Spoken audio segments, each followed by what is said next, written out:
Jesus is saying, do not give what is holy to dogs. Don't. The message I have is sacrosanct for those whom the Father has said I should give it to. I've got something I want to share with you.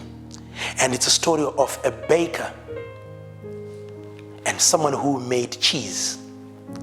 So the baker, of all the times, would go and they would barter trade. Cheese, a pound of cheese and bread.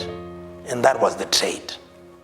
Now one day, the baker said to himself, let me weigh this cheese, a pound of cheese, and he put it on a scale. He found out that it was not exactly a pound. Immediately, he went to the courts, and the judge said, what's the issue? And then the baker explained everything. The cheese man was called. They said, why were you duping this fellow baker? And then he said, no, I'm sorry. I don't have a scale, a modern scale. So the judge said, what do you do? Is that I normally take the bread, and because I know it's a pound, that's exactly what I weigh the cheese with.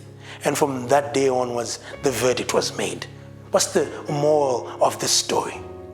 You give and receive what you give out. If you give out pain, be sure to receive pain. But baker was not giving a pound of bread. He received what he was giving. He got what the measurement of the cheese was as to what the bread was weighing. And this is exactly what happens in our lives. We expect so much good, and yet we dispense that which is not. We expect so much perfection, but we give a shoddy job. We expect to be treated with royalty, but we treat others as serfs and slaves. We expect to be held on the high and mighty, but we trample upon many people. We receive what we give. That's the lesson of the day. Have a good day.